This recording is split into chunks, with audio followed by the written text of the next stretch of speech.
The Little Match Girl. This is the story of a poor little girl who lived with her father. Her father used to send her to the streets to sell the matchsticks. It was New Year's Eve and it was terribly cold out there. The match girl was noticed by no one, and so she couldn't sell the matches that day. She was afraid that if she would go home, her father would beat her. She used to miss her mother and grandmother who were now in heaven. It was so cold that she finally dared to light a match and made herself warm.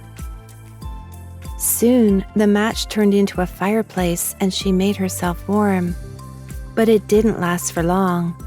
Without thinking, she lit the second match.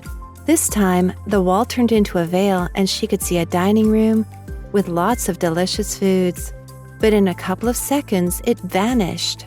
When she lit the third match, a beautiful Christmas tree appeared. It had many beautiful candles. She wanted to hold the candles, but as she reached, the candles flew to the sky and turned into stars. Next, when she lit the match, she saw her grandmother whom she loved the most.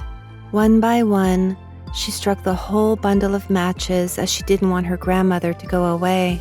The next day, it was the New Year. The match girl was sitting in the corner with red cheeks and a smiling face. The people there thought she was trying to keep herself warm last night, but no one knew the magic moment she spent last night.